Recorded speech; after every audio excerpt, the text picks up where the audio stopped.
Hyderabad Taj Deccan la IT annual report 2017 release chesaru Mantri KTR. Ippudu live chuddam. Growing from strength to strength, and we are delighted with their success also. Not only in the software sector, not only in the software space, but Hyderabad also has been making several attempts and some of which have been very successful in promoting electronics manufacturing in our state. I'm delighted to share with you that in India today, while Government of India has approved almost 3,300 acres of land as part of the electronic manufacturing clusters, out of these 3,300 acres, 900 of it lies in our own city of Hyderabad, very in close proximity to the airport. We have two electronic manufacturing clusters. One is called E-City in Raviriyal, which is very, very close to the airport, Shamshabad airport, and one more at Maheshwaram. And we have received approvals from Government of India and also monetary support to the tune of 400 crores sanctioned for infrastructure and common facility development. With this, I believe that the electronics manufacturing ecosystem in our state would also receive a fillip, and I believe that this will also pave way. I'll also share with you on some of the large investments that have come in this space, but I do believe that this will give a further impetus to our efforts in promoting electronics manufacturing in our state. An LED park with the focus on LEDs in both ULBs, urban local bodies and rural local bodies across the country in terms of energy savings, in terms of energy efficiencies, in terms of just smartening our local bodies. An LED park in about 120 acres has also been created in Shivanagar in Medak district to promote more local manufacturing of LEDs in Telangana. I would also like to mention that in the last financial year, two large smartphone manufacturers and mobile phone manufacturers have also started their manufacturing from our state. A Canadian company called DataWind has started its manufacturing here, and also another local grown entity, Smartron, has also launched its mobile manufacturing unit right here. In fact, we also have started, a lot of people talk about IT at large, but as a government which is extremely progressive, as a government which is looked up to across the country by the rest of the country, the new government in Telangana has also launched sectoral policies focused exclusively on the sunrise sectors in information technology. We've launched separate policies, sectoral policies in cybersecurity, in building data centers, in data analytics, and open data policy was also launched on 15th September 2016. In fact, two more policies on Internet of Things and cyber and e-waste are also in the pipeline and will be launched very soon by the government. One of the success stories of government of Telangana has been T-Hub, and the way it has in fact given a lot of confidence and given a lot of inspiration to expanding the local innovation ecosystem in Hyderabad. T-Hub, in fact, today it has been recognized by no less a body than Niti Aayog as a role model for the rest of the country. In fact, T-Hub is being widely replicated, has been widely appreciated by more than 12 states across the country. In fact, we've also entered into some memorandums of understanding with several states in terms of just pushing, in terms of just aiding them with their own local innovation ecosystem. States such as Goa, West Bengal are working with us and are also looking to grow their own innovation ecosystem, taking a cue and taking T-Hub as a role model for their own states as well. Number of physically incubated startups from T-Hub alone is about 250. And the cumulative turnover of all the ventures that have been incubated and graduated from T-Hub now totals to almost 100 crores in less than 1.5 years. And the cumulative quantum of external funding raised, which is debt plus equity as well, is about 24 crores, which approximates to almost $4 million for all the T-Hub startups in the last 1 year. And it has been visited and appreciated by a number of dignitaries from the government and a number of dignitaries from the industry. Even the CEO of Uber, Travis Kalanick, was there. One of the most popular musicians of our country, A.R. Rahman, and Academy Award winner, Rasul Pukuti, and also Mr. A.R. Rahman, both who are Academy Award winners, were at T-Hub appreciating the creativity, the vibrancy of the ecosystem. And we also have had dignitaries from the government of India. The Union IT Minister Ravi Shankar Prasad ji, Union Defence Minister, Sri Manohar Parrikar, who is currently the Chief Minister of Goa, had also visited, and have also appreciated the efforts of Government of Telangana. We've also launched a very significant initiative through T-Hub called as a T-Bridge.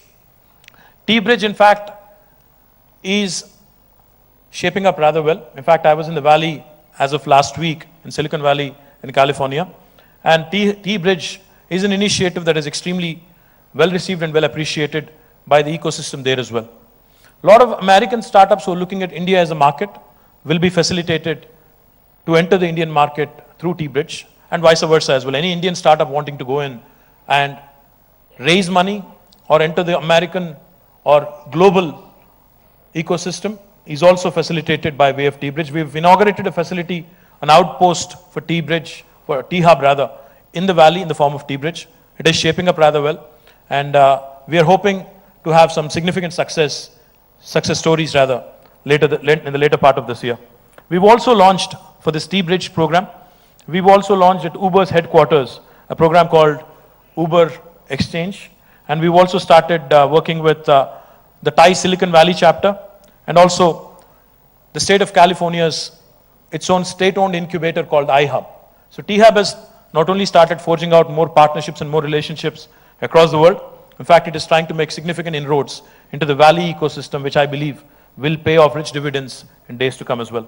And I'm also delighted to share with you that T-Hub, we're not just content in being India's largest technology incubator today. We are building what is going to be world's largest technology incubator in Hyderabad, and it would be unveiled in the first quarter of next year. 2018, first quarter, you will see a 350,000 square foot facility coming up in our own city of Hyderabad, which will then make it the largest technology incubator in the world, housing more than 2,000 startups in one single location, giving an extremely important shot in the arm for the startup ecosystem in our city and our state. And let me also share some piece of good news with you. As was mentioned by speakers prior to me, after demonetization, there was a lot of confusion in the country. But our Honorable Chief Minister, who is a very progressive leader, who's understood the concept of demonetization and who's understood the benefits of a digitized economy, has given us a cue and has given us an instruction for the IT department to push for more digitization in our services.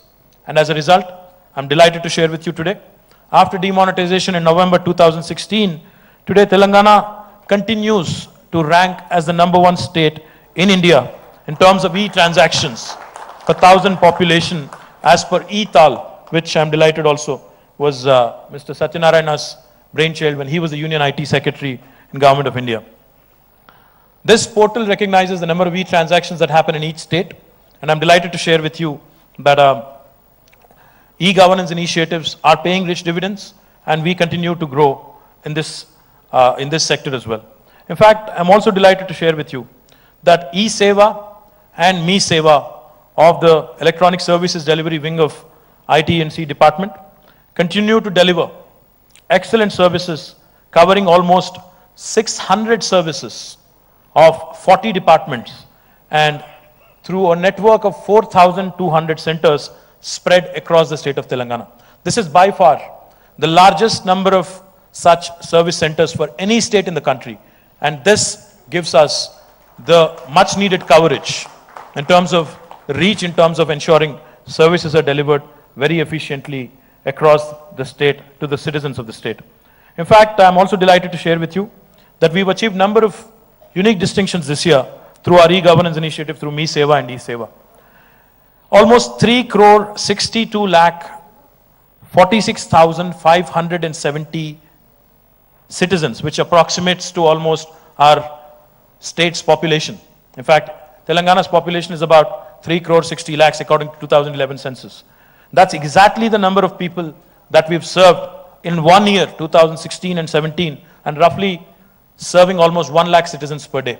So if you were to look at it, almost the entire population of the state of Telangana, almost the size of the entire population of Telangana has been served by way of Me Seva and e-Seva in last 1 year alone, almost 1,00,000 citizens per day.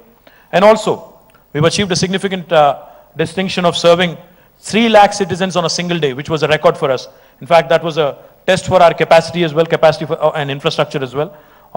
This was on 22nd June 2016, And this was the highest again in the country for any government services on a single day. The new initiatives on Me Seva and E-Seva, I'm also happy to share with you. Me Seva 2.0 would be completely a re-engineered platform and for better user experience and service delivery and ensuring that there is a uniformity in the services offered across the different platforms that we have. It will be ready to be released before the end of year 2017. And the second most important thing that we are bringing out, which should be a significant step in taking our e-governance initiatives to the next level, to M-governance, to mobile governance. Because I think people are not just content with e-governance anymore. With smartphones penetrating the market big time, I think people are looking forward towards more and more mobile governance initiatives. And we are delighted also to announce the T-App Folio, a complete folio offering a comprehensive M-governance platform for all departments of Government of Telangana, will be launched in the next couple of months, hopefully before the 15th of August, the Independence Day of India. And Telangana will only be the second state in the country to launch this kind of an application, this kind of an app folio, which will be a comprehensive solution, a one-stop shop for anybody who wants to transact using their mobile phones. The other important initiative of the ESD, the Electronic Services Delivery Wing, led by GT Venkateshwar Rao, has been an extremely useful initiative, especially in civil supplies and also in Hyderabad Metro Water Supply and the Greater Hyderabad Municipal Corporation as well, by way of augmenting their revenues and by way of plugging leakages. We've come out with a very unique application. We've been using it internally mostly, what we call as Integrated People Information Hub. It's called IPIH for short. In fact, we also call it a Citizen 360 in our own internal communications. IPIH, the Integrated People Information Hub, is a path-breaking platform that is open for all government departments, wherein data from a large number of diverse sources is processed and records are linked using non-primary keys. That is the extremely most important thing I'd like to highlight. Using a non-primary key, we don't typically rely, the chairman of UIDAI is here, so we don't only rely on Aadhaar. We, in fact, I know you guys have been doing an exceptional job, but we've also kind of brought in additional layers, which kind of make it foolproof and almost bring up the reliability quotient to more than 96, 97%, and which again is a unique initiative of the government of Telangana, and it helps all the government departments, as I have mentioned, by mobilizing and by preventing leakages, by proper targeting of beneficiaries with respect to welfare programs, and also by aiming at a certificate-less governance and real-time governance and offering valued services to citizens. So far along, we've had Hyderabad Metro Water Supply Sewerage Board, the GHMC, have used this platform and have benefited significantly by way of improving their revenues. We also, in fact, as was launched a few minutes ago, we've also started, as with our Honorable Chief Minister's blessings and guidance. Honorable Chief Minister was very clear. When we started talking about a cashless economy or a less cash economy, as people would like to call it, he has given us clear instructions. He had said very clearly, and he has given us mandate on 2 or 3 counts and gave very specific instructions. He had asked us to do one thing to begin with.